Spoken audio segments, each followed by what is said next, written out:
If I told you that a 1990 Jefferson nickel could be worth hundreds, thousands, or even tens of thousands of dollars?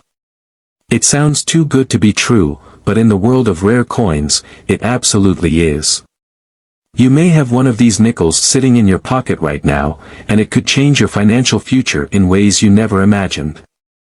Stick with me till the end of this video because today we're uncovering the secrets behind the 1990 Jefferson nickel, how to spot its most valuable versions, and what could make one of these coins worth a small fortune. You'll want to see how a simple nickel could be worth much more than you think, so let's dive in. The history of the 1990 Jefferson nickel. The Jefferson nickel has been an iconic part of American currency since 1938, when it was introduced to replace the Buffalo nickel. The coin features a profile of Thomas Jefferson, the third President of the United States, designed by Felix Schlag.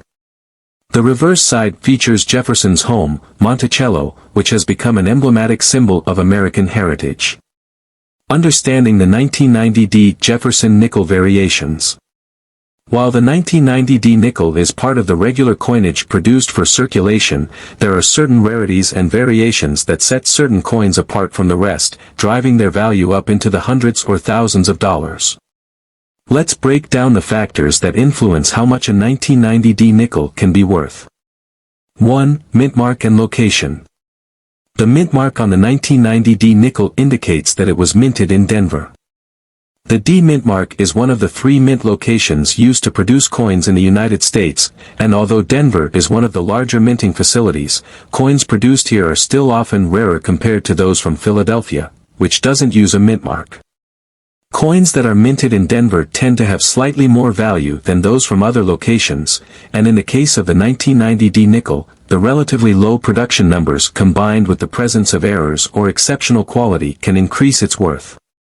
Some of the highest value examples come from Denver because of their rarity in pristine condition. 2. Condition/grade.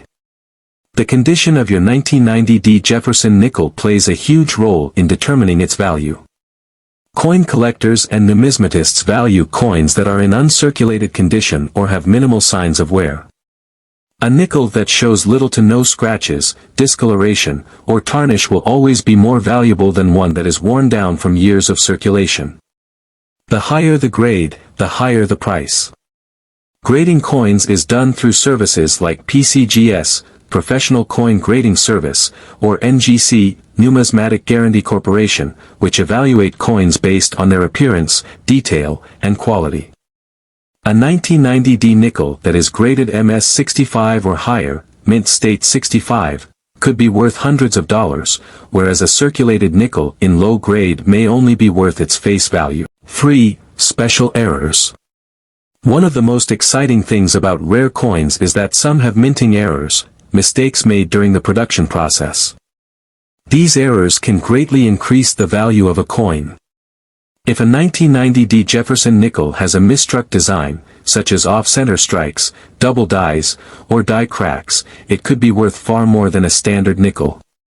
Double die errors. A double die error occurs when a coin is struck more than once, causing the design to appear doubled. If your 1990 nickel has this error, it could be worth hundreds to thousands of dollars, depending on the quality and rarity of the mistake. Off-center strikes. If the die doesn't strike the coin fully, it can cause parts of the design to be missing or misaligned. Off-center nickels can also bring in high prices, depending on how rare the error is and the degree of misalignment. Die cracks. These are caused by wear on the minting die, and they appear as thin cracks running through the design. A die crack on a 1990 Jefferson nickel could still increase its value, especially if it is clearly visible and easily identifiable. The rarest and most valuable 1990 Jefferson nickel. While most 1990 Jefferson nickels are worth just a few cents, there are certain high-grade examples or error coins that can fetch incredibly high prices. Let's look at the top-tier examples that have brought in big money for their owners. 1. High-grade uncirculated coins. A 1990 Jefferson nickel that is graded MS 65 or higher can bring in hundreds of dollars. In 2020, an MS-67 grade 1990D nickel sold for around $500, showing just how much higher quality, uncirculated coins can demand. Coins with flawless luster, no visible imperfections, and a crisp, detailed design will always be in demand and fetch the highest prices at auctions and from collectors. 2. Proof-like coins. A proof-like coin has the appearance of a proof coin, which is specially struck with a polished die to create sharp, mirrored surfaces. Some 1990D Jefferson nickels exhibit this proof-like appearance, even though they were not officially proof coins. These nickels can also be highly valued, with top-grade examples reaching hundreds of dollars. Proof-like coins are more rare than standard coins and are often sought after by advanced collectors. 3. Error coins. If your 1990D Jefferson nickel has a minting error, the value can skyrocket. For example, a double die error on the 1990D nickel could make the coin worth several $1,000s. Off-center strikes can also result in a high-value coin, depending on how severe the error is.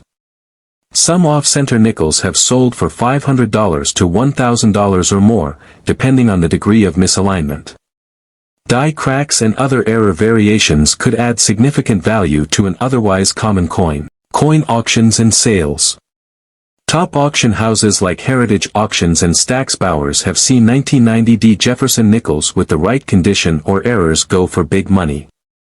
Depending on the collector demand, high-quality examples can fetch anywhere from $100 to $5,000, and certain rare errors can push the value even higher. Imagine holding a 1970 Jefferson nickel in your hand that could be worth hundreds, thousands, or even tens of thousands of dollars. Sounds impossible, right? Well, it's true. The 1970 Jefferson nickel may seem like just another regular coin, but hidden in the world of rare coins is a goldmine just waiting to be discovered. In this video, we'll take a deep dive into everything you need to know about the 1970 Jefferson nickel, from its history in minting to its potential value. Stick with me until the end because by the time this video wraps up, you'll be hunting for those rare nickels in your collection, and you might just find one worth a small fortune. So, don't go anywhere, because this coin could be the key to changing your financial future. The history of the 1970 Jefferson nickel. Before we dive into the potential value of the 1970 Jefferson nickel, let's take a look at the rich history of the Jefferson nickel itself. The Jefferson nickel has been an important part of U.S. currency since it was first introduced in 1938. Designed by Felix Schlag, the coin features the profile of Thomas Jefferson, the third President of the United States, on the obverse. On the reverse side, the coin depicts Jefferson's home, Monticello, which symbolizes the values of liberty and freedom. What makes the 1970 Jefferson nickel so special? The 1970 Jefferson nickel might seem like a common coin at first glance, but certain factors contribute to its rarity and potential value. These factors include mintmark location, coin condition, errors, and unique minting characteristics. Understanding these will allow you to identify which 1970 Jefferson nickels could be worth much more than face value. 1. The mintmark. The mintmark on the 1970 Jefferson nickel is crucial in determining its value. The mintmark, either D for Denver or S for San Francisco, can affect the coin's rarity, as certain mintmarks were produced in lower numbers. Here's a breakdown of the mintmarks and their significance. 1970 P. The 1970 Philadelphia nickel does not have a mintmark, as coins produced at the Philadelphia Mint do not display a mintmark. These are the most common version of the 1970 nickel and are typically worth their face value unless they are in excellent condition or feature a rare error. 1970 D. The 1970 D nickel, minted in Denver, is generally a little rarer than the Philadelphia version, although it is still relatively common. In average circulated condition, a 1970 D nickel can be worth about $1 to $5. However, high-grade examples or coins that are uncirculated can fetch $20 or more. 2. Minting errors. What makes a coin really valuable? Minting errors. This is where the real treasure is hidden. A small mistake during the coin's production can turn an otherwise ordinary nickel into a highly valuable collectible. Some errors can add thousands of dollars to a coin's value, especially when they are rare and in good condition. Common error types you might find in 1970 Jefferson nickels include double die errors. This occurs when the coin is struck more than once, resulting in the design being doubled or offset. If you find a 1970 nickel with a double die error on the obverse, Jefferson's portrait, or reverse, Monticello, it could be worth significantly more than face value. Some rare double die coins from the 1970s have sold for hundreds to thousands of dollars. Off-center strikes. An off-center strike happens when the die doesn't line up properly with the coin.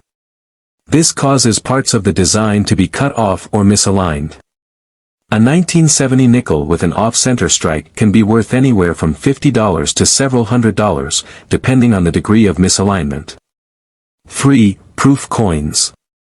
Another factor that can make the 1970 Jefferson nickel valuable is the possibility that you might come across a proof coin. Proof coins are specially made for collectors and are not meant for general circulation. These coins are struck using special dies to give them a high-quality, mirror-like finish, and they are produced in limited quantities.